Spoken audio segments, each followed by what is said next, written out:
ओम तत्सत। श्री गणेशाय नमः। श्रीमद् भागवत महापुराण प्रथम स्कंद दूसरा अध्याय। भगवत कथा और भगवत भक्ति का महात्म्य। श्री व्यास जी कहते हैं, सौनकादि ब्रह्मवादी ऋषियों के ये प्रश्न सुनकर रोम हर्षण के पुत्र उग्र श्रवा को बड़ा ही आनंद हुआ। उन्होंने ऋषियों के इस मंगलमय प्रश्न का अभिनंदन करके कहना आरंभ किया।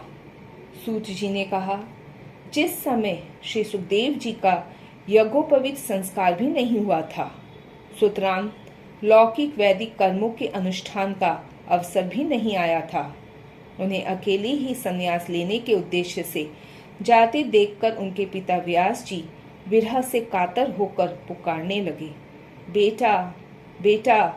उस समय तन्मय होकर कारण श्री सुखदेव जी की ओर से वृक्षों ने उत्तर दिया।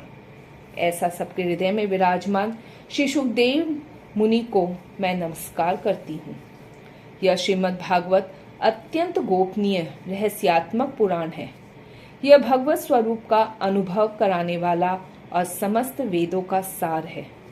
संसार में फंसे हुए जो लोग इस घोर अज्ञान अंधकार से पार जाना चाहते हैं, उनके लिए आध्यात्मिक तत्वों को प्रकाशित कराने वाला यह एक अद्वितीय दीपक है। वास्तव में उन्हीं पर करुणा करके बड़े बड़े मुनियों के आचार्य श्री सुखदेव जी ने इसका वर्णन किया है। मैं उनकी शरण ग्रहण करता हूँ।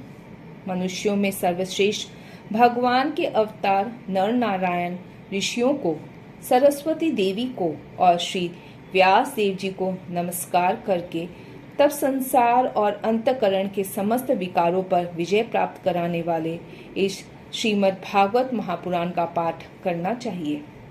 ऋषियों, आपने संपूर्ण विश्व के कल्याण के लिए यह बहुत सुंदर प्रश्न किया है, क्योंकि यह प्रश्न श्री कृष्ण के संबंध में है और इससे भली भांति आत्मशुद्धि हो जाती है। मनुष्यों के लिए सर्वश्रेष्ठ धर्म वही है जिससे भगवान श्री कृष्ण में भक्ति हो। भक्ति भी ऐसी जिसमें किसी प्रकार की कामना न हो और जो नित्य निरंतर बनी रहे। ऐसी भक्ति से हृदय आनंद स्वरूप परमात्मा की उपलब्धि करके कृतकृत्य हो जाता है। भगवान श्री कृष्ण में भक्ति होते ही, अनन्य प्रेम से उनमें चित्त जोड़ते ही निष्काम ज्ञान और वैराग्य का आविर्भाव हो जाता है। धर्म का ठीक ठीक अनुष्ठान करने पर भी यदि मनुष्य के हृदय में भगवान की लीला कथाओं के प्रति अनुराग का उदय न हो, तो वह निराश्रम ही श्रम है। धर्म का फल है मोक्ष। उसकी सार्थकता अर्थ प्राप्ति में नहीं है। अर्थ केवल धर्म के लिए है। भोग विलास उसका फल नहीं माना गया है। भोग विलास का फल इंद्रियों को तृप्त करना नहीं है। उसका प्रयोजन है केवल जीवन निर्वाह। जीवन का फल भी तत्व जिज्ञासा है। बहुत कर्म करके स्वर्ग आदि प्राप्त करना उसका फल नहीं है। तत्ववेत्ता लोग ज्ञाता और ज्ञेय के भेद से रहित अखंड अद्वितीय सच्चिदानंद स्वरूप ज्ञान को ही तत्व कहते हैं। उसी को कोई ब्रह्म, कोई परमात्मा और कोई भगवान के नाम से पुकारते हैं। श्रद्धालु मुनिजन भागवत श्रवण से प्राप्त ज्ञान वैराग्य मुक्त भक्ति से अपने हृदय में उस परम तत्व रूप परमात्मा का अनुभव करते हैं। सौनकादि ऋषियों, यही कारण है कि अपने अपने वर्ण तथा आश्रम के अनुसार मनुष्य जो धर्म का अनुष्ठान करते हैं, उनकी पुण्य सिद्धि इसी में है कि भगवान प्रसन्न हो। इसलिए एकाग्र मन से भक्त वत्सल भगवान का ही नित्य निरंतर श्रवण, कीर्तन, ध्यान और आराधना करनी चाहिए। कर्मों की गांठ बड़ी कड़ी है। विचारवान मनुष्य भगवान के चिंतन की तलवार से उस गांठ को काट डालते हैं। तब भला ऐसा कौन मनुष्य होगा जो भगवान की लीला कथा में प्रेम न करे। सौनकादि ऋषियों, पवित्र तीर्थों का सेवन करने से महत सेवा, तदंतर श्रवण की इच्छा, फिर श्रद्धा, तत्पश्चात भगवत कथा में रुचि होती है। भगवान श्री कृष्ण के यश का श्रवण और कीर्तन दोनों पवित्र करने वाले हैं। वे अपनी कथा सुनने वालों के हृदय में आकर स्थित हो जाते हैं और उनकी अशुभ वासनाओं को नष्ट कर देते हैं, क्योंकि वे संतों के नित्य सुहृद हैं। जब श्रीमद् भागवत अथवा भगवत भक्तों के निरंतर सेवन से अशुभ वासनाएं नष्ट हो जाती है, तब पवित्र कीर्ति भगवान श्री कृष्ण के प्रति स्थायी प्रेम की प्राप्ति होती है। तब रजोगुण और तमोगुण के भाव, काम और लोभादि शांत हो जाते हैं और चित्त इनसे रहित होकर सत्व गुण में स्थित एवं निर्मल हो जाता है।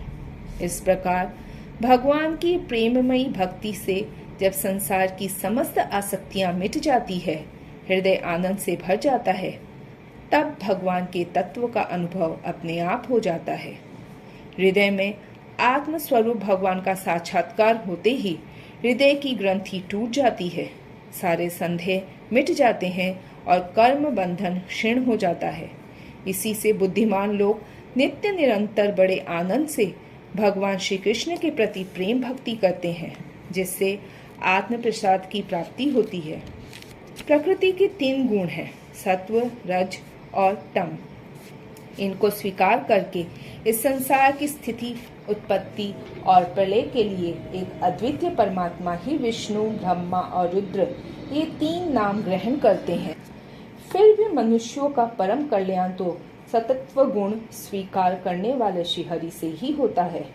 जैसे पृथ्वी के विकार लकड़ी की अपेक्षा धुआं श्रेष्ठ है और उससे भी श्रेष्ठ है अग्नि, क्योंकि वेदोक्त यज्ञ यज्ञादि के द्वारा अग्नि सद्गति देने वाला है।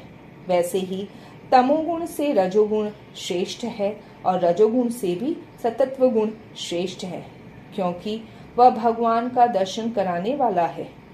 प्राचीन युग में महात्मा लोग अपने कल्याण के लिए विशुद्ध सततमय भगवान विष्णु की ही आराधना किया करते थे। अब भी जो लोग उनका अनुसरण करते हैं, वे उन्हीं के समान कल्याण भाजन होते हैं। जो लोग इस संसार सागर से पार जाना चाहते हैं, वे यद्यपि किसी की निंदा तो नहीं करते, न ही किसी में दोष ही देखते हैं, फिर भी घोर रूप वाले तमोगुणी, रजोगुणी, भैरवादी भूत पतियों की उपासना न करके सतत्व गुणी विष्णु भगवान और उनके अंश कला स्वरूपों का ही भजन करते हैं। परंतु जिसका स्वभाव रजोगुणी अथवा तमोगुणी है, वे धन, ऐश्वर्य और संतान की कामना से भूत, पितर और प्रजापतियों की उपासना करते हैं, क्योंकि इन लोगों का स्वभाव उनसे मिलता जुलता है। वेदों का तात्पर्य श्री कृष्ण में ही है। यज्ञ के उद्देश्य श्री कृष्ण ही है।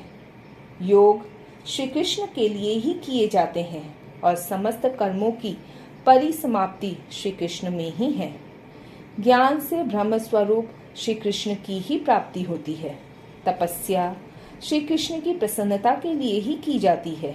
श्री कृष्ण के लिए ही धर्मों का अनुष्ठान होता है और सब गतियां श्री कृष्ण में ही समा जाती है।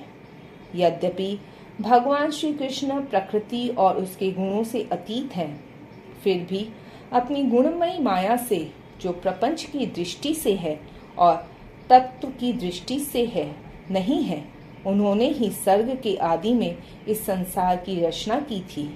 ये सतत्व, रज और तम तीनों गुण उसी माया के विलास हैं। इनके भीतर रहकर भगवान इनसे युक्त सरीखे मालूम पड़ते हैं। वास्तव में तो वे परिपूर्ण विज्ञानानंद घन है। अग्नि तो वस्तुतः एक ही है, परंतु जब वह अनेक प्रकार की लकड़ियों में प्रकट होती है, तब अनेक सी मालूम पड़ती है। वैसे ही सबके आत्म रूप भगवान तो एक ही है, परंतु प्राणियों की अनेकता से अनेक जैसे जान पड़ते हैं। भगवान ही सूक्ष्म भूत, तन्मात्रा, इंद्रिय तथा अंतकरण आदि गुणों के विकारभूत भावों के द्वारा नाना प्रकार की योनियों का निर्माण करते हैं और उनमें भिन्न भिन्न जीवों के रूप में प्रवेश करके उन योनियों के अनुरूप विषयों का उपभोग करते कराते हैं। वे ही संपूर्ण लोकों की रचना करते हैं और देवता, पशु, पक्षी, मनुष्य आदि योनियों में लीलावतार ग्रहण करके सतत्व गुण के द्वारा जीवों का पालन पोषण करते हैं।